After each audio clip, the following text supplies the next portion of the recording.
ਜਿਹੜੀ ਬੱਚੀ ਜਸ਼ਨਪ੍ਰੀਤ ਕੌਰ ਹੈ ਉਹਦੀ ਮੌਤ ਹੋ ਜਾਣਾ ਮਾਪਿਆਂ ਦੇ ਵਿੱਚ ਜਿੱਥੇ ਇਸ ਗੱਲ ਨੂੰ ਲੈ ਕੇ ਦੁੱਖ ਹੈ, ਉੱਥੇ ਜਿੰਨੇ ਵੀ ਹੋਰ ਚਾਹੇ ਉਹ ਪੰਜਾਬ ਦੇ ਨਾਲ ਜਾਂ ਭਾਰਤ ਦੇ ਨਾਲ ਸੰਬੰਧਿਤ ਨੇ ਵੱਡੇ ਦੁੱਖ ਦਾ ਪ੍ਰਗਟਾਵਾ ਕੀਤਾ ਜਾ ਰਿਹਾ ਹੈ। देखो जी, सब तो पहले वड्डी गल है कि जशनदीप कौर जी है, जशनप्रीत कौर कुड़ी है, वो पढ़ाई लिखाई दे विच बहुत इंटैलीजेंट है तो UPSC लैवल की तैयारी करने की इच्छा रखती है तो तैयारी करती भी पई सी। इस वड्डे लैवल की सोच रखने वाली जो एक गरीब परिवार दे विच उठ के जो पिंड चौंके बठिंडे की रहने वाली है, इत्थे BA विच पहलां भी 2 साल इत्थे स्टडी करती, बस उसदी सेहत ठीक ना होने करके वो कंटिन्यू नहीं कर सकी। हैल्थ इशू होने करके वो ज़्यादातर उन्होंने क्लास में कंटिन्यू नहीं सी करती, बट फिर भी वो कोशिश करती सी कि मेरी जी क्लासा में अबसेंट जी घट लगे तो जे वो किसी न किसी कारण लीव ही मंगती सी तो उन्होंने लीव दिती नहीं जाती। जे लीव की गल करती है तो वो अपने उहदे माता नाल गल होंदी है प्रोफैसर की, तो जां फिर वो आप गल करती है तो ये कहा जाता है कि जे तू 1 लीव मंगेगी उहदी जगह मैं 8 लीव लवांगा। बदलाखोरी की भावना है अजिही क्यों है? कोई निजी रंजिश लगती है? देखो जी, ਉਹਦਾ ਸੁਭਾਅ ਦੇ ਵਿੱਚ ਇਹ ਚੀਜ਼ਾਂ ਪਈਆਂ ਹੋਈਆਂ ਨੇ ਕਿਉਂਕਿ ਉਹ ਹਰੇਕ ਲੜਕੀ ਹੋਵੇ ਚਾਹੇ ਲੜਕਾ ਹੋਵੇ ਉਹਦੇ ਨਾਲ ਇਹੋ ਜਿਹਾ ਦੁਰਵਿਵਹਾਰ ਕਰਦੇ ਆ ਰਹੇ ਨੇ। ਜਸ਼ਨਪ੍ਰੀਤ ਕੌਰ ਜੋ ਕਿ ਇਸ ਦੇ ਵੱਲੋਂ ਮਾਨਸਿਕ ਸ਼ੋਸ਼ਣ ਕੀਤਾ ਗਿਆ, ਮਾਨਸਿਕ ਤਸ਼ੱਦਦ ਨਾਲ ਚੱਲਦੀ ਹੋਈ ਉਹ ਕੁੜੀ ਇਸ ਸੰਸਾਰ ਤੋਂ ਚਲੀ ਗਈ।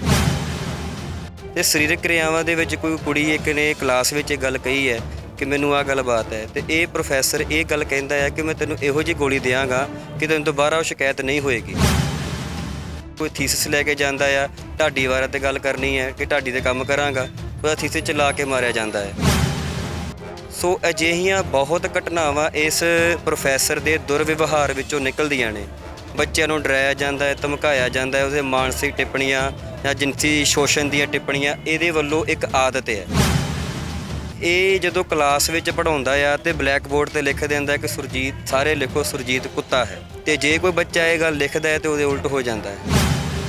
ਤੇ ਜੇ ਕਿਹਾ ਵੇਖਿਆ ਜਾਵੇ ਤੇ ਜਿਵੇਂ ਕੁੱਤਾ ਸ਼ਬਦ ਹੈ, ਕੁੱਤਾ ਵੀ ਕਿਤੇ ਵਫਾਦਾਰ ਹੁੰਦਾ ਆ, ਉਹ ਇਹ ਜਿਸ ਹਿਸਾਬ ਦੇ ਨਾਲ ਦੁਰਵਿਵਹਾਰ ਕਰਦਾ ਹੈ ਇੱਕ ਕੁੱਤੇ ਜਾਨਵਰ ਦੀ ਵੀ ਬਦਨਾਮੀ ਹੈ। VC ਸਾਹਿਬ ਦੇ ਸਾਹਮਣੇ 7 ਲੜਕੀਆਂ ਨੇ ਆ ਕੇ अपना ये पक्ष बोल के रखिया कि साडे नाल ये प्रोफैसर इस तरीके से दुर्व्यवहार करता है, मानसी या जिनसी शोषण दी टिप्पणियां करता ही रहिंदा है। फिर प्रोफैसर नूं बर्खास्त क्यों नहीं किया जा रहा? बनदी कार्रवाई करन विच हमायत क्यों नहीं की जा रही विद्यार्थियों की? बच्चों ने विरोध किया है, फैकल्टी बच्चों ने कहा कि सानू ये प्रोफैसर पसंद नहीं हैगा, तो फिर की किया जाता है कि उन्होंने एक अहुदे तो ला के दूजे अहुदे ते बिठा के बच्चों नूं शांत किया जाता है। करदा कि जे बच्चा बार बार गलती करता है, बार बार एक बाप का नाम बदनाम करता है कि बाप उसनूं बेदखल नहीं करता, तो VC साहब की अजिही की मजबूरी है ਜਾਂ अजिही की लिहाज है ਜਾਂ अजिही की ਜਿਹੜੀ ਉਹ ਤੁਹਾਡੇ ਕੋਲ ਇੱਕ ਦੂਜੇ ਦਾ ਡਾਟਾ ਪਿਆ ਹੋਇਆ ਹੈ ਜਿਸ ਕਰਕੇ ਤੁਸੀਂ VC ਜਾਂ ਪ੍ਰੋਫੈਸਰ ਸੁਰਜੀਤ ਤੇ ਕਿਸੇ ਤਰ੍ਹਾਂ ਦੀ ਵੀ ਕੋਈ ਕਾਰਵਾਈ ਕਰਨ ਤੋਂ ਗੁਰੇਜ਼ ਕਰਦੇ ਪਏ ਹੋ। ਇਸ ਪੂਰੇ ਘਟਨਾਕ੍ਰਮ ਵਾਪਰਨ ਤੋਂ ਬਾਅਦ ਜਿਸ ਤਰੀਕੇ ਦੇ ਨਾਲ ਪ੍ਰੋਫੈਸਰ ਸਰਜੀਤ ਦੇ ਹਮਾਇਤੀ ਪ੍ਰੋਫੈਸਰਾਂ ਦੇ ਵੱਲੋਂ ਜਿਹੜਾ ਇੱਕ ਆਪਸੀ ਪ੍ਰੋਫੈਸਰ ਦੇ ਨਾਲ ਟਕਰਾਅ ਹੁੰਦਾ ਹੈ ਤਾਂ ਉਸ ਨੂੰ ਇੱਕ ਹੁੱਲੜਬਾਜ਼ਾਂ ਦਾ ਰੂਪ ਦੇਣਾ, ਕੀ ਲੱਗਦਾ ਕਿ ਇਸ ਗੱਲ ਨੂੰ ਕਿਵੇਂ ਮੰਨਿਆ ਜਾਵੇ? ਕਿ ਵਿਦਿਆਰਥੀ ਇਹ ਮੰਗ ਕਰ ਰਿਹਾ ਕਿ ਬਰਖਾਸਤ ਕਰਕੇ ਤੁਰੰਤ ਕਾਰਵਾਈ ਕੀਤੀ ਜਾਵੇ, ਫਿਰ ਦੂਜੀ ਘਟਨਾ ਨੂੰ ਮੋੜ ਦੇਣਾ ਕਿਉਂ ਜ਼ਰੂਰੀ ਪੈ ਗਿਆ ਇਹਨਾਂ ਨੂੰ ਕਿ ਤੂੰ ਬਾਹਰ ਜਾ ਤੇ ਜੋ ਚਾਰ ਤੇਰੇ ਕੋਈ ਨਾ ਕੋਈ ਰੋਹ ਵਿੱਚ ਆ ਕੇ ਗਲ ਤੇਰੇ ਤੇ ਹੱਥ ਚੁੱਕਦਾ ਆ, ਅਸੀਂ ਉਸ ਚੀਜ਼ ਨੂੰ ਆਧਾਰ ਬਣਾ ਕੇ ਵਿਦਿਆਰਥੀ ਦੇ ਕੇਸ ਪਾ ਦਾਂਗੇ। ਸਾਰੇ ਵਿਦਿਆਰਥੀ ਦਾ ਪੀਸਫੁਲੀ ਉੱਥੇ ਕਰਦੇ ਪਏ ਸੀ, ਧਰਨਾ ਦੇ ਰਹੇ ਸੀ, ਇੱਕੋ ਮੰਗ ਕਰ ਰਹੇ ਸੀ ਬਰਖਾਸਤ ਕਰ ਦਿਓ, ਅਸੀਂ ਇਸ ਦੀਆਂ ਕਲਾਸਾਂ ਨਹੀਂ ਲਾਉਣੀਆਂ, ਤੁਹਾਡੇ ਇੱਥੋਂ ਸਸਪੈਂਡ ਕਰੋ, ਸਸਪੈਂਡ ਕਰਕੇ ਤੁਰੰਤ ਕਾਰਵਾਈ ਬਿਠਾਓ। ਬਟ ਉਸ ਨੂੰ ਇੱਕ ਈਗੋਇਸਟ ਦਿਖਾ ਕੇ ਉਹ ਸਾਡੇ ਚੋਂ ਨਿਕਲਦਾ ਹੈ। ਉੱਥੇ ਸਾਰੇ ਬੱਚਿਆਂ ਵਿੱਚੋਂ ਜਦੋਂ ਨਿਕਲਦਾ ਹੈ ਬੱਚੇ ਰੋਹ ਵਿੱਚ ਆਉਂਦੇ ਨੇ, ਰੋਹ ਵਿੱਚ ਆ ਕੇ ਉਹਦੇ ਖਿਲਾਫ ਨਾਅਰੇਬਾਜ਼ੀ ਹੁੰਦੀ ਹੈ ਕਿ ਜਦੋਂ ਕੁੜੀਆਂ ਗੱਲਬਾਤ ਕਰਦੀਆਂ, ਕੁੜੀਆਂ ਦੀਆਂ ਗੱਲਾਂ ਬਾਤਾਂ 'ਚ ਝੂਠਾ ਪਾਇਆ ਜਾਂਦਾ ਹੈ, ਉਦੋਂ ਫਿਰ ਜੇ ਦੇਖਿਆ ਜਾਂਦਾ ਕਿ ਉਹ ਬੰਦਾ ਜਿਹੜਾ ਆ ਬੱਚਿਆਂ ਵੱਲੋਂ ਕੁੱਟਿਆ ਜਾਂਦਾ, ਉਹ ਵੀ ਕੁੜੀਆਂ ਵੱਲੋਂ। यूनीवर्सिटी पहला भी इस नूं बचाउंदी आई है। मैं तुहानूं पहला घटना सांझी कर दी है कि जे बेअदबी की गल चलती है तो उत्थे VC आप खड़ के माफ़ी मंग के इहनूं बचाउंदा आ। TV 84 ਦੇ ਨਾਲ ਜੁੜੇ ਹੋ, ਮੈਂ ਰਜਿੰਦਰ ਸਿੰਘ ਸਵਰਾਜ। ਦੀ ਗੱਲ ਕੀਤੀ ਜਾਵੇ ਤਾਂ ਇਸ ਵਕਤ ਪਟਿਆਲਾ ਪੰਜਾਬੀ ਯੂਨੀਵਰਸਿਟੀ ਦੇ ਵਿੱਚ ਮੌਜੂਦ ਹਾਂ। ਤਾਂ ਪਿਛਲੇ ਦਿਨਾਂ ਦੇ ਵਿੱਚ ਜਸ਼ਨਪ੍ਰੀਤ ਕੌਰ ਬੱਚੀ ਦੀ ਜਿਹੜੀ ਮੌਤ ਹੋਣ ਦੀ ਖਬਰ ਸਾਹਮਣੇ ਆਈ ਸੀ ਤਾਂ ਇਸੇ ਨੂੰ ਲੈ ਕੇ ਯੂਨੀਵਰਸਿਟੀ ਦੇ ਬਾਰ-ਬਾਰ ਵਿਦਿਆਰਥੀਆਂ ਦੇ ਵੱਲੋਂ ਲਗਾਤਾਰ ਰੋਸ ਪ੍ਰਦਰਸ਼ਨ ਕੀਤਾ ਜਾ ਰਿਹਾ। ਤਾਂ ਵੱਡੇ ਦੋਸ਼ ਜਿਹੜੇ ਨੇ ਪ੍ਰੋਫੈਸਰ ਦੇ ਉੱਪਰ ਲੱਗ ਜਾਂਦੇ ਨੇ ਕਿ ਪ੍ਰੋਫੈਸਰ ਸਰਜੀਤ ਇਸ ਘਟਨਾ ਦੇ ਮੁੱਖ ਦੋਸ਼ੀ ਨੇ, ਤੇ ਇਸੇ ਨੂੰ ਲੈ ਕੇ ਗੱਲਬਾਤ ਕਰਾਂਗੇ।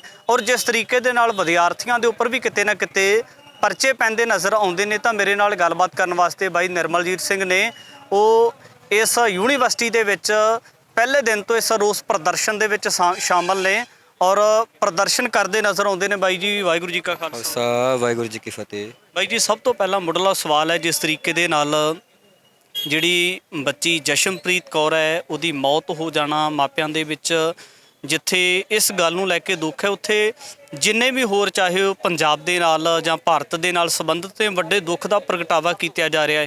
ਤੇ ਇਸ ਘਟਨਾ ਦੇ ਜਿਹੜੇ ਚਾਰੇ ਪੱਖ ਹੈ, ਕਿਵੇਂ ਐਨਾਲਿਸਿਸ ਕਰਦੇ ਹੋ ਇਹਦਾ? ਦੇਖੋ ਜੀ, ਸਭ ਤੋਂ ਪਹਿਲਾਂ ਵੱਡੀ ਗੱਲ ਹੈ ਕਿ ਜਸ਼ਨਦੀਪ ਕੌਰ ਜਿਹੜੀ ਹੈ, ਜਸ਼ਨਪ੍ਰੀਤ ਕੌਰ ਕੁੜੀ ਹੈ, ਉਹ ਪੜ੍ਹਾਈ ਲਿਖਾਈ ਦੇ ਵਿੱਚ ਬਹੁਤ ਇੰਟੈਲੀਜੈਂਟ ਹੈ ਤੇ UPSC ਲੈਵਲ ਦੀ ਤਿਆਰੀ ਕਰਨ ਦੀ ਇੱਛਾ ਰੱਖਦੀ ਹੈ ਤੇ ਤਿਆਰੀ ਕਰਦੀ ਵੀ ਪਈ ਸੀ। ਤੇ ਪਿਛਲੇ ਸਾਲ 2022 ਦੇ ਵਿੱਚ ਸਰਦਾਰ ਭਗਵੰਤ ਮਾਨ ਜੋ ਪੰਜਾਬ ਦੇ ਮੁੱਖ ਮੰਤਰੀ ਇੱਥੇ ਆਉਂਦੇ ਨੇ, 3 ਕੁੜੀਆਂ ਨੂੰ ਤੇ ਸਨਮਾਨਿਤ ਕੀਤਾ ਗਿਆ ਤੇ ਦੂਜੇ ਨੰਬਰ ਤੇ ਜਸ਼ਨਪ੍ਰੀਤ ਨੂੰ ਸਨਮਾਨਿਤ ਕੀਤਾ ਗਿਆ। ਸੋ ਇਸ ਵੱਡੇ ਲੈਵਲ ਦੀ ਸੋਚ ਰੱਖਣ ਵਾਲੀ, ਜੋ ਇੱਕ ਗਰੀਬ ਪਰਿਵਾਰ ਦੇ ਵਿੱਚ ਉੱਠ ਕੇ, ਜੋ ਪਿੰਡ ਚੌਂਕੇ ਬਠਿੰਡੇ ਦੀ ਰਹਿਣ ਵਾਲੀ ਹੈ, ਇੱਥੇ BA ਵਿੱਚ ਪਹਿਲਾਂ ਵੀ 2 ਸਾਲ ਇੱਥੇ ਸਟੱਡੀ ਕਰਤੀ, ਬਸ ਉਹਦੀ ਸਿਹਤ ਠੀਕ ਨਾ ਹੋਣ ਕਰਕੇ ਉਹ ਕੰਟੀਨਿਊ ਨਹੀਂ ਕਰ ਸਕੀ। ਹੁਣ 5 ਸਾਲਾ ਏਕੀਕ੍ਰਿਤ ਕੋਰਸ ਜੋ BA ਦੇ ਨਾਲ ਜੁੜਦਾ ਹੈ, ਉਹਦੇ ਵਿੱਚ ਉਹਨੇ ਐਡਮਿਸ਼ਨ ਲਈ ਸੀ ਤੇ ਉਹਦੇ ਨਾਲ ਸਰੀਰ ਜਿਹੜੇ ਹੈਲਥ ਇਸ਼ੂ ਹੋਣ ਕਰਕੇ ਉਹ ਜ਼ਿਆਦਾਤਰ ਉਹਨੂੰ ਕਲਾਸ ਨੂੰ ਕੰਟੀਨਿਊ ਨਹੀਂ ਸੀ ਕਰਦੀ। ਬਟ ਫਿਰ ਵੀ ਉਹ ਕੋਸ਼ਿਸ਼ ਕਰਦੀ ਸੀ ਕਿ ਮੇਰੀ ਜਿਹੜੀਆਂ ਕਲਾਸਾਂ ਵਿੱਚ ਐਬਸੈਂਟ ਜਿਹੜੀ ਘੱਟ ਲੱਗੇ, ਤੇ ਜੇ ਉਹ ਕਿਸੇ ਨਾ ਕਿਸੇ ਕਾਰਨ ਲੀਵ ਵੀ ਮੰਗਦੀ ਸੀ ਤੇ ਉਹਨੂੰ ਲੀਵ ਦਿੱਤੀ ਨਹੀਂ ਜਾਂਦੀ। ਜੇ ਲੀਵ ਦੀ ਗੱਲ ਕਰਦੀ ਹੈ ਤੇ ਉਹ ਆਪਣੇ ਉਹਦੇ ਮਾਤਾ ਨਾਲ ਗੱਲ ਹੁੰਦੀ ਹੈ ਪ੍ਰੋਫੈਸਰ ਦੀ, ਤੇ ਜਾਂ ਫਿਰ ਉਹ ਆਪ ਗੱਲ ਕਰਦੀ ਹੈ ਤਾਂ ਇਹ ਕਿਹਾ ਜਾਂਦਾ ਹੈ ਕਿ ਜੇ ਤੂੰ 1 ਲੀਵ ਮੰਗੇਗੀ ਉਹਦੀ ਜਗ੍ਹਾ ਮੈਂ 8 ਲੀਵ ਲਵਾਂਗਾ, 1 ਦਿਨ ਦੀ ਛੁੱਟੀ ਦੀ ਜਗ੍ਹਾ ਮੈਂ 8 ਛੁੱਟੀਆਂ ਕੱਟਾਂਗਾ। ਬਦਲਾਖੋਰੀ ਦੀ ਭਾਵਨਾ ਹੈ ਅਜਿਹੀ ਕਿਉਂ ਹੈ? ਕੋਈ ਨਿੱਜੀ ਰੰਜਿਸ਼ ਲੱਗਦੀ ਹੈ? ਦੇਖੋ ਜੀ, ਉਹਦਾ ਸੁਭਾਅ ਦੇ ਵਿੱਚ ਇਹ ਚੀਜ਼ਾਂ ਪਈਆਂ ਹੋਈਆਂ ਨੇ, ਕਿਉਂਕਿ ਉਹ ਹਰੇਕ ਲੜਕੀ ਹੋਵੇ ਚਾਹੇ ਲੜਕਾ ਹੋਵੇ, ਉਹਦੇ ਨਾਲ ਇਹੋ ਜਿਹਾ ਦੁਰਵਿਵਹਾਰ ਕਰਦੇ ਆ ਰਹੇ ਨੇ। ਜਿਵੇਂ ਇੱਥੇ ਤੁਹਾਨੂੰ ਮੈਂ ਹੋਰ ਗੱਲ ਨਾਲ ਜੋੜਦਾ, ਇੱਕ ਬੱਚੇ ਦੇ ਜਿਹੜੀ ਹੈ ਉਹ ਜਿਹੜਾ ਗੋਡਾ ਫ੍ਰੈਕਚਰ ਹੋ ਜਾਂਦਾ ਆ ਜਾਂ ਪੈਰ ਤੋਂ ਫ੍ਰੈਕਚਰ ਹੋ ਜਾਂਦਾ ਤੇ ਉਹ ਲੀਵ ਵੀ ਲਿਖਦਾ ਹੈ ਕਿ ਮੈਂ ਇੱਥੇ ਹਾਜ਼ਰ ਨਹੀਂ ਹੋ ਸਕਦਾ, ਬਟ ਇਹ ਕਿਹਾ ਜਾਂਦਾ, ਜ਼ੋਰ ਪਾਇਆ ਜਾਂਦਾ, ਭਾਵੇਂ ਤੇ ਲੱਤ ਟੁੱਟੀ ਹੈ, ਕੁਝ ਵੀ ਹੈ, ਤੂੰ ਇੱਥੇ ਹਾਜ਼ਰ ਹੋ। ਉਹ ਬੱਚਾ ਆਪਣੀ ਰਿਪੋਰਟ ਵੀ ਇੱਥੇ ਪੇਸ਼ ਕਰਦਾ ਆ, ਸਰ ਨੂੰ ਸਾਰੀ ਸਿਚੁਏਸ਼ਨ ਸਮਝਾਉਂਦਾ ਹੈ ਕਿ ਮੈਂ ਨਹੀਂ ਆ ਸਕਦਾ, ਬਟ ਉਹ ਕਹਿ ਸਕਦੇ ਇੱਕ ਲੰਗੜੇ ਰੂਪ ਦੇ ਵਿੱਚ ਇੱਥੇ ਆਉਂਦਾ ਆ ਤੇ ਆ ਕੇ ਆਪਣੀ ਜਿਹੜੀ ਆ ਉਹ ਹਾਜ਼ਰੀ ਇੱਥੇ ਜੇ ਮੁਕੰਮਲ ਕਰਦਾ ਜਾਂ ਕੋਈ ਜਿਹੜੀ ਅਸਾਈਨਮੈਂਟ ਹੈ ਉਹ ਸਬਮਿਟ ਕਰਾਉਂਦਾ ਆ। ਤੇ ਜੇ ਕੋਈ ਲੜਕੀ ਆਪਣੀ ਕੋਈ ਨਿੱਜੀ ਗੱਲਬਾਤ ਹੁੰਦੀ ਹੈ, ਜੋ ਉਹਦੇ ਸਰੀਰਕ ਕਿਰਿਆਵਾਂ ਦੀ ਗੱਲ ਕਰਦੇ ਆ, ਤੇ ਸਰੀਰਕ ਕਿਰਿਆਵਾਂ ਦੇ ਵਿੱਚ ਕੋਈ ਕੁੜੀ ਇੱਕ ਨੇ ਕਲਾਸ ਵਿੱਚ ਇਹ ਗੱਲ ਕਹੀ ਹੈ ਕਿ ਮੈਨੂੰ ਆਹ ਗੱਲਬਾਤ ਹੈ, ਤੇ ਇਹ ਪ੍ਰੋਫੈਸਰ ਇਹ ਗੱਲ ਕਹਿੰਦਾ ਹੈ ਕਿ ਮੈਂ ਤੈਨੂੰ ਇਹੋ ਜਿਹੀ ਗੋਲੀ ਦਿਆਂਗਾ ਕਿ ਤੈਨੂੰ ਦੁਬਾਰਾ ਉਹ ਸ਼ਿਕਾਇਤ ਨਹੀਂ ਹੋਏਗੀ। ਸੋ ਇਸ ਤੋਂ ਇਲਾਵਾ ਵੀ ਕਲਾਸ ਵਿੱਚ ਬੱਚਿਆਂ ਨਾਲ ਦੁਰਵਿਵਹਾਰ, ਜੇ ਕੋਈ ਥੀਸਿਸ ਲੈ ਕੇ ਜਾਂਦਾ ਆ, ਢਾਡੀ ਬਾਰੇ ਤੇ ਗੱਲ ਕਰਨੀ ਹੈ ਕਿ ਢਾਡੀ ਦੇ ਕੰਮ ਕਰਾਂਗਾ, ਉਹਦਾ ਥੀਸਿਸ ਚਲਾ ਕੇ ਮਾਰਿਆ ਜਾਂਦਾ ਹੈ। ਸੋ ਅਜਿਹੀਆਂ ਬਹੁਤ ਘਟਨਾਵਾਂ ਇਸ ਪ੍ਰੋਫੈਸਰ ਦੇ ਦੁਰਵਿਵਹਾਰ ਵਿੱਚੋਂ ਨਿਕਲਦੀਆਂ ਨੇ। ਬੱਚਿਆਂ ਨੂੰ ਡਰਾਇਆ ਜਾਂਦਾ ਹੈ, ਧਮਕਾਇਆ ਜਾਂਦਾ ਹੈ, ਉਹਦੇ ਮਾਨਸਿਕ ਟਿੱਪਣੀਆਂ ਜਾਂ ਜਿਨਸੀ ਸ਼ੋਸ਼ਣ ਦੀਆਂ ਟਿੱਪਣੀਆਂ ਇਹਦੇ ਵੱਲੋਂ ਇੱਕ ਆਦਤ ਹੈ, ਹਰੇਕ ਬੱਚੇ ਦੇ ਨਾਲ ਕਰਦਾ ਹੈ।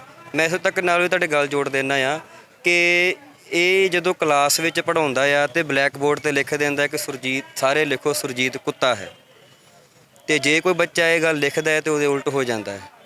ਤੇ ਜੇ ਕਿ ਵੇਖਿਆ ਜਾਵੇ ਤੇ ਜਿਵੇਂ ਕੁੱਤਾ ਸ਼ਬਦ ਹੈ, ਕੁੱਤਾ ਵੀ ਕਿਤੇ ਵਫਾਦਾਰ ਹੁੰਦਾ ਆ, ਉਹ ਇਹ ਜਿਸ ਹਿਸਾਬ ਦੇ ਨਾਲ ਦੁਰਵਿਵਹਾਰ ਕਰਦਾ ਹੈ, ਇੱਕ ਕੁੱਤੇ ਜਾਨਵਰ ਦੀ ਵੀ ਬਦਨਾਮੀ ਹੈ। ਇਸ ਤੋਂ ਇਲਾਵਾ ਵੀ ਹੋਰ ਕਈ ਇਹਦੇ ਨਾਲ ਕਿਸੇ ਜੋੜਦੇ। ਤੁਹਾਨੂੰ ਮੈਂ ਇੱਕ ਹੋਰ ਗੱਲ ਦੱਸਾਂ ਕਿ ਜਿਸ 5 ਸਾਲ ਏਕੀਕ੍ਰਿਤ ਦੀ ਉਹ ਲੜਕੀ ਜਸ਼ਨਦੀਪ ਉੱਥੇ ਪੜ੍ਹਦੀ ਸੀ, ਉਹਦੇ ਵਿੱਚ ਪਿਛਲੇ ਸਾਲ ਕੁਝ ਬੱਚਿਆਂ ਨੇ ਇਕੱਠੇ ਹੋ ਕੇ ਪੰਜਾਬੀ ਵਿਭਾਗ ਦੇ ਮੁਖੀ ਨੂੰ ਇਹ ਚਿੱਠੀ ਲਿਖੀ ਕਿ ਅਸੀਂ ਇਸ ਪ੍ਰੋਫੈਸਰ ਸੁਰਜੀਤ ਦੀਆਂ ਕਲਾਸਾਂ ਨਹੀਂ ਲਾਉਣੀਆਂ, ਤੇ ਡਾਕਟਰ ਗੁਰਮੁਖ ਸਿੰਘ ਨੇ ਇਸ ਗੱਲ 'ਤੇ ਸਹਿਮਤੀ ਪ੍ਰਗਟਾਈ ਕਿ ਇਹਨਾਂ ਦੀ ਮੇਰੀ ਆਪਸੀ ਕਹਿ ਲਓ ਕਿ ਉੱਠਣੀ ਬੈਠਣੀ ਹੈ, ਲਿਹਾਜ਼ ਹੈ, ਮੈਂ ਬਸ ਇਹਨਾਂ ਦੀ ਕਲਾਸ ਡਿਸਮਿਸ ਕਰ ਦੂੰਗਾ, ਬਟ ਜੇ ਕਹੋ ਕਿ ਇਹਨਾਂ ਨੂੰ ਇੱਥੋਂ ਬਰਖਾਸਤ ਕਰਦਾ, ਇਹੋ ਜਿਹਾ ਮੈਂ ਕੰਮ ਕੋਈ ਨਹੀਂ ਕਰਾਂਗਾ। ਸੋ ਇੱਥੋਂ ਤੁਸੀਂ ਦੇਖ ਸਕਦੇ ਹੋ ਕਿ ਇਹ ਜਿਹੇ ਕਹਿ ਲਓ 1-2 ਨਹੀਂ, ਸੈਂਕੜੇ ਗੱਲਾਂ ਬਾਤਾਂ ਨੇ ਜਿਵੇਂ ਵੀਰਵਾਰ ਨੂੰ ਇਹ ਗੱਲਬਾਤ ਹੁੰਦੀ ਹੈ, ਵੀਸੀ ਸਾਹਿਬ ਦੇ ਸਾਹਮਣੇ 7 ਲੜਕੀਆਂ ਨੇ ਆ ਕੇ ਆਪਣਾ ਇਹ ਪੱਖ ਬੋਲ ਕੇ ਰੱਖਿਆ ਕਿ ਸਾਡੇ ਨਾਲ ਇਹ ਪ੍ਰੋਫੈਸਰ ਇਸ ਤਰੀਕੇ ਦੇ ਦੁਰਵਿਵਹਾਰ ਕਰਦਾ ਆ, ਮਾਨਸੀ ਜਾਂ ਜਿਨਸੀ ਸ਼ੋਸ਼ਣ ਦੀਆਂ ਟਿੱਪਣੀਆਂ ਕਰਦਾ ਹੀ ਰਹਿੰਦਾ ਹੈ। ਜਿਸ ਤਰੀਕੇ ਦੇ ਨਾਲ ਗੱਲ ਕਰੀਏ ਵੀਸੀ ਸਾਹਿਬ ਦੇ ਵੱਲੋਂ ਮੁਆਫੀ ਤਾਂ ਪ੍ਰੋਫੈਸਰ ਦੀ ਤਰਫ ਤੋਂ ਮੰਗੀ ਜਾ ਰਹੀ ਹੈ, ਫਿਰ ਪ੍ਰੋਫੈਸਰ ਨੂੰ ਬਰਖਾਸਤ ਕਿਉਂ ਨਹੀਂ ਕੀਤਾ ਜਾ ਰਿਹਾ, ਬੰਦੀ ਕਾਰਵਾਈ ਕਰਨ ਵਿੱਚ ਹਮਾਇਤ ਕਿਉਂ ਨਹੀਂ ਕੀਤੀ ਜਾ ਰਹੀ ਵਿਦਿਆਰਥੀਆਂ ਦੀ? ਉਹਦੇ ਵਿੱਚ ਅਸੀਂ ਇਹ ਦੇਖਦੇ ਹਾਂ ਕਿ ਇਹਨਾਂ ਆਪਸੀ ਲਿਹਾਜ਼ ਹੁੰਦੀ ਹੈ ਕਿ ਜਿਵੇਂ ਇੱਕ ਅਹੁਦੇ ਤੋਂ ਲਾ ਕੇ ਦੂਜੇ ਅਹੁਦੇ ਤੇ ਲਾ ਦੇਣਾ, ਦੂਜੇ ਤੋਂ ਲਹਾ ਕੇ ਤੀਜੇ ਤੇ ਲਾ ਦੇਣਾ, ਕਿ ਜਿੱਥੇ ਉਹਨਾਂ ਦਾ ਬੱਚਿਆਂ ਨੇ ਵਿਰੋਧ ਕੀਤਾ ਹੈ, ਫੈਕਲਟੀ ਬੱਚਿਆਂ ਨੇ ਕਿਹਾ ਕਿ ਸਾਨੂੰ ਇਹ ਪ੍ਰੋਫੈਸਰ ਪਸੰਦ ਨਹੀਂ ਹੈਗਾ, ਤੇ ਫਿਰ ਕੀ ਕੀਤਾ ਜਾਂਦਾ ਹੈ ਕਿ ਉਹਨੂੰ ਇੱਕ ਅਹੁਦੇ ਤੋਂ ਲਾ ਕੇ ਦੂਜੇ ਅਹੁਦੇ ਤੇ ਬਿਠਾ ਕੇ ਬੱਚਿਆਂ ਨੂੰ ਸ਼ਾਂਤ ਕੀਤਾ ਜਾਂਦਾ ਹੈ। ਪਰ ਇਸ ਵਾਰ ਜਿਹੜੇ ਬੱਚਿਆਂ ਦਾ ਬਹੁਮਤ ਇਹ ਮੰਗ ਕੀਤੀ ਹੈ ਕਿ ਜਿਸ ਹਿਸਾਬ ਦੇ ਨਾਲ ਸਾਡੇ ਨਾਲ ਹੋ ਰਿਹਾ ਹੈ, ਜਸ਼ਨਪ੍ਰੀਤ ਕੌਰ ਜੋ ਕਿ ਇਸ ਦੇ ਵੱਲੋਂ ਮਾਨਸਿਕ ਸ਼ੋਸ਼ਣ ਕੀਤਾ ਗਿਆ, ਮਾਨਸਿਕ ਤਸ਼ੱਦਦ ਨਾਲ ਚੱਲਦੀ ਹੋਈ ਉਹ ਕੁੜੀ ਇਸ ਸੰਸਾਰ ਤੋਂ ਚਲੀ ਗਈ। ਤੇ ਇਸ ਤੋਂ ਇਲਾਵਾ ਜੇ ਵੀਸੀ ਸਾਹਿਬ ਦੇ ਮਾਫੀ ਦੀ ਗੱਲ ਕਰਦੇ ਆ, ਪਿਛਲੇ ਸਾਲ ਵੀ ਇਹਦੇ ਬੇਅਦਬੀ ਦੀ ਗੱਲ ਆਉਂਦੀ ਹੈ ਜੋ ਕਿ ਲਾਇਬ੍ਰੇਰੀ ਵਿੱਚ ਘਟਨਾ ਵਾਪਰਦੀ ਹੈ, ਤੇ ਸਾਡੇ ਸਾਰੇ ਵੱਲੋਂ ਜਿਹੜਾ ਜ਼ੋਰ ਪਾਇਆ ਗਿਆ, ਦਬਾਅ ਪਾਇਆ ਗਿਆ ਕਿ ਸਾਨੂੰ ਇਸ ਘਟਨਾ ਦਾ ਇਨਸਾਫ ਚਾਹੀਦਾ ਹੈ, ਤੇ ਉਸ ਗੱਲ ਦੇ ਵਿੱਚ ਪਛਤਾਵਾ ਦੇ ਪਾਠ ਰਖਾਇਆ ਜਾਂਦਾ ਹੈ, ਤਾਂ ਵੀਸੀ ਪ੍ਰੋਫੈਸਰ ਸੁਰਜੀਤ ਦੇ ਥਾਂ ਤੇ ਖੜ ਕੇ ਮਾਫੀ ਮੰਗਦਾ ਹੈ ਕਿ ਸਾਰੇ ਹੀ ਜਿੰਨੇ ਵੀ ਯੂਨੀਵਰਸਿਟੀ ਦੀ ਫੈਕਲਟੀ ਨੂੰ ਵਿੱਚ ਐਡ ਕਰਕੇ ਤੇ ਇਸ ਨੂੰ ਵੀ ਐਡ ਕਰਕੇ ਮਾਫੀ ਮੰਗਦਾ ਆ। ਤੇ ਜੇ ਕਿਸੇ ਨੇ ਸਵਾਲ ਕੀਤਾ ਤੁਸੀਂ ਇਦਾਂ ਕਿਉਂ ਕੀਤਾ, ਉਹ ਆਖਦੇ ਕਿ ਮੁਖੀ ਹੀ ਮਾਫੀ ਮੰਗਦਾ ਹੁੰਦਾ ਆ। ਪਰ ਮੈਂ ਇੱਥੇ ਇੱਕ ਸਵਾਲ ਕਰਦਾ ਕਿ ਜੇ ਬੱਚਾ ਬਾਰ-ਬਾਰ ਗਲਤੀ ਕਰਦਾ ਆ, ਬਾਰ-ਬਾਰ ਇੱਕ ਬਾਪ ਦਾ ਨਾਮ ਬਦਨਾਮ ਕਰਦਾ ਆ, ਕੀ ਬਾਪ ਉਸ ਨੂੰ ਬੇਦਖਲ ਨਹੀਂ ਕਰਦਾ? ਤੇ ਵੀਸੀ ਸਾਹਿਬ ਦੀ ਅਜਿਹੀ ਕੀ ਮਜਬੂਰੀ ਹੈ, ਜਾਂ ਅਜਿਹੀ ਕੀ ਲਿਹਾਜ਼ ਹੈ, ਜਾਂ ਅਜਿਹੀ ਕੀ ਜਿਹੜੀ ਉਹ ਤੁਹਾਡੇ ਕੋਲ ਇੱਕ ਦੂਜੇ ਦਾ ਡਾਟਾ ਪਿਆ ਹੋਇਆ ਹੈ ਜਿਸ ਕਰਕੇ ਤੁਸੀਂ ਵੀਸੀ ਜਾਂ ਪ੍ਰੋਫੈਸਰ ਸੁਰਜੀਤ ਤੇ ਕਿਸੇ ਤਰ੍ਹਾਂ ਦੀ ਵੀ ਕੋਈ ਕਾਰਵਾਈ ਕਰਨ ਤੋਂ ਗੁਰੇਜ਼ ਕਰਦੇ ਪਏ ਹੋ? ਬਾਈ ਜੀ, ਜੇ ਇਸ ਤੋਂ ਪਹਿਲਾਂ ਦੀ ਗੱਲ ਕੀਤੀ ਜਾਵੇ ਤਾਂ ਖਾਸ ਕਰ ਪ੍ਰੋਫੈਸਰ ਸੁਰਜੀਤ ਦੀ ਇਸ ਯੂਨੀਵਰਸਿਟੀ ਦੇ ਵਿੱਚ ਭੂਮਿਕਾ ਕੀ ਹੈ, ਕਿਉਂਕਿ ਵਿਦਿਆਰਥੀਆਂ ਦੇ ਮਸਲੇ 'ਚ ਜੇ ਪਛਤਾਤਾਪ ਦੇ ਮਸਲੇ 'ਚ ਪ੍ਰੋਫੈਸਰ ਸੁਰਜੀਤ ਹੀ ਧਿਰ ਬਣ ਕੇ ਕਿਉਂ ਖੜਦੇ, ਉਹਨਾਂ ਦੀ ਭੂਮਿਕਾ ਕੀ ਹੈ ਖਾਸ ਕਰ? ਦੇਖੋ ਜੀ, ਉਹਨਾਂ ਦੀ ਭੂਮਿਕਾ ਦੀ ਗੱਲ ਕਰੀਏ, ਜਿਹੜੇ ਉਹਨਾਂ ਦੇ ਆਪਣੇ ਨਾਲ ਦੇ ਚੇਲੇ ਚਾਟੜੇ ਕਹਿ ਲਓ ਜਾਂ ਉਹਨਾਂ ਦੇ ਸਕਾਲਰ ਕਹਿ ਲਓ, ਜਿਸ ਦਿਨ ਤੋਂ ਇਹ ਘਟਨਾ ਹੋਈ ਹੈ ਉਹਦੇ ਵਿੱਚ ਜ਼ਿਆਦਾਤਰ ਇਹ ਗੱਲ ਰੱਖੀ ਜਾ ਰਹੀ ਹੈ ਕਿ 24 ਘੰਟੇ ਜੋ ਕੁੜੀਆਂ ਦਾ ਹੋਸਟਲ ਖਿਲਾਉਣਾ ਆ, ਉਹਦੇ ਵਿੱਚ ਵਿਦਿਆਰਥੀਆਂ ਦੀ ਮੰਗ ਮੰਨ ਸਕਦੇ ਆ ਕਿ ਵਿਦਿਆਰਥੀ ਇਹ ਗੱਲ ਕਰ ਸਕਦੇ ਆ, ਪਰ ਆਪ ਇਹ ਪ੍ਰੋਫੈਸਰ ਆਪਣੇ ਨਾਲ ਬੱਚੇ ਲਿਆ ਕੇ ਉੱਥੇ ਬਿਠਾਉਂਦਾ ਆ, ਸਪੀਚਾਂ ਦਿੰਦਾ ਆ ਕਿ 24 ਘੰਟੇ ਕੁੜੀਆਂ ਦੇ ਹੋਸਟਲ ਹੋਣੇ ਚਾਹੀਦੇ, ਜਦ ਕਿ ਇੱਥੇ 6 ਵਜੇ ਕੁੜੀਆਂ ਦੇ ਹੋਸਟਲ ਬੰਦ ਹੋ ਜਾਂਦੇ ਸੀ ਤੇ ਜਾਂ ਫਿਰ ਰੋਸ ਪ੍ਰਦਰਸ਼ਨ ਕਰਕੇ 8 ਤੋਂ 9 ਦੇ ਵਿੱਚ ਹੋ ਜਾਂਦੇ ਸੀ।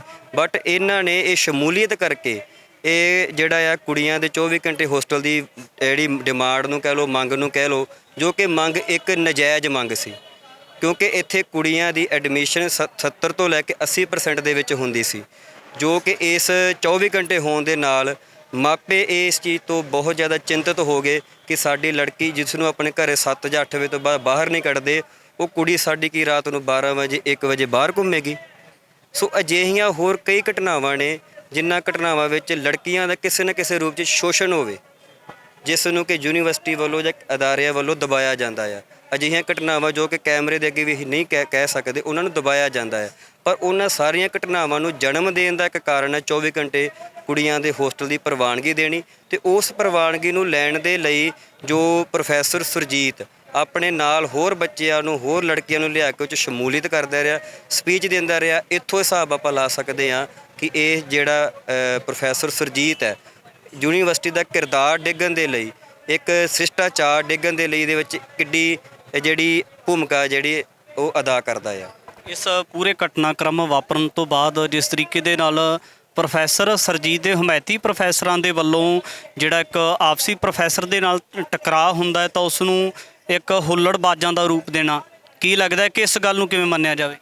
ਦੇਖੋ ਜੀ, ਇਸ ਗੱਲ ਨੂੰ ਜਿਵੇਂ ਉਸ ਦਿਨ ਜਿਵੇਂ ਹੁੱਲੜਬਾਜ਼ ਦਾ ਨਾਂ ਦਿੱਤਾ ਗਿਆ, ਪਹਿਲੀ ਗੱਲ ਤੇ ਜੋ ਦਲਜੀਤ ਅੰਮੀ ਜਿਹੜਾ ਇੱਥੋਂ ਦਾ ਡਾਇਰੈਕਟਰ ਮੀਡੀਆ ਆ, ਉਸ ਦੇ ਵੱਲੋਂ ਜਿੰਨੇ ਵੀ ਵਿਦਿਆਰਥੀ ਉਹਨਾਂ ਨੂੰ ਕਿਹਾ ਜਾਂਦਾ ਕਿ ਹੁੱਲੜਬਾਜ਼ ਨੇ, ਜਦ ਕਿ ਹੁੱਲੜਬਾਜ਼ ਨਹੀਂ ਹੈ। ਜਿੰਨੇ ਵੀ ਵਿਦਿਆਰਥੀ ਜਿਨ੍ਹਾਂ ਤੇ ਪਰਚਾ ਵੀ ਪਾਇਆ ਗਿਆ, PhD ਸਕਾਲਰ ਨੇ, ਲਾਅ ਦੇ ਸਟੂਡੈਂਟ ਨੇ, ਰਿਲੀਜਨ ਦੇ ਸਟੂਡੈਂਟ ਨੇ, ਹਿਸਟਰੀ ਦੇ ਨੇ, ਇਕਨੋਮਿਕਸ ਦੇ ਨੇ, ਸਾਰੇ ਡਿਪਾਰਟਮੈਂਟਾਂ ਵਿੱਚੋਂ PhD ਤੇ MA ਲੈਵਲ ਦੇ ਸਟੂਡੈਂਟਸ ਨੇ, ਤੇ ਉਹਨਾਂ ਨੂੰ ਇੱਕ ਹੁੱਲੜਬਾਜ਼ੀ ਦਾ ਨਾਂ ਦਿੱਤਾ ਗਿਆ ਕਿ ਇਹਨਾਂ ਨੇ ਹੁੱਲੜਬਾਜ਼ੀ ਕੀਤੀ। ਬਟ ਜੇ ਦੇਖਿਆ ਜਾਵੇ ਕਿ ਇਸ ਨੂੰ ਜਨਮ ਦੇਣ ਵਾਲੇ ਹੀ ਇਹ ਆਪ ਨੇ, ਕਿਉਂਕਿ ਜਿਸ ਵਕਤ ਸਾਰੇ ਬੱਚਿਆਂ 'ਚ ਬਹੁਤ ਰੋਹ ਭਰਿਆ ਪਿਆ ਸੀ ਕਿ ਇਹ ਪ੍ਰੋਫੈਸਰ ਸਾਡੇ ਵਿੱਚ ਆ ਕੇ ਸਾਡੀਆਂ ਗੱਲਾਂ ਦਾ ਜਵਾਬ ਦੇਵੇ, ਤੇ ਜਾਂ ਸਾਡੇ ਕੁਝ ਨੁਮਾਇੰਦਿਆਂ ਵੱਲੋਂ ਅਸੀਂ ਆਪ VC ਸਾਹਿਬ ਨੂੰ ਇਹ ਰეკਮੈਂਡ ਕਰ ਰਹੇ ਸੀ ਕਿ ਬੱਚਿਆਂ 'ਚ ਰੋਹ ਬਹੁਤ ਜ਼ਿਆਦਾ ਹੈਗਾ ਆ, ਇਹਨਾਂ ਨੂੰ ਬਰਖਾਸਤ ਕਰਕੇ ਤੁਰੰਤ ਮੀਟਿੰਗ ਬਿਠਾ ਕੇ ਜਾਂ ਕਮੇਟੀ ਬਿਠਾ ਕੇ ਇਹਨਾਂ ਨੂੰ ਇੱਥੋਂ ਸਸਪੈਂਡ ਕਰਕੇ ਕਾਰਵਾਈ ਦੀ ਮੰਗ ਕੀਤੀ ਜਾਵੇ।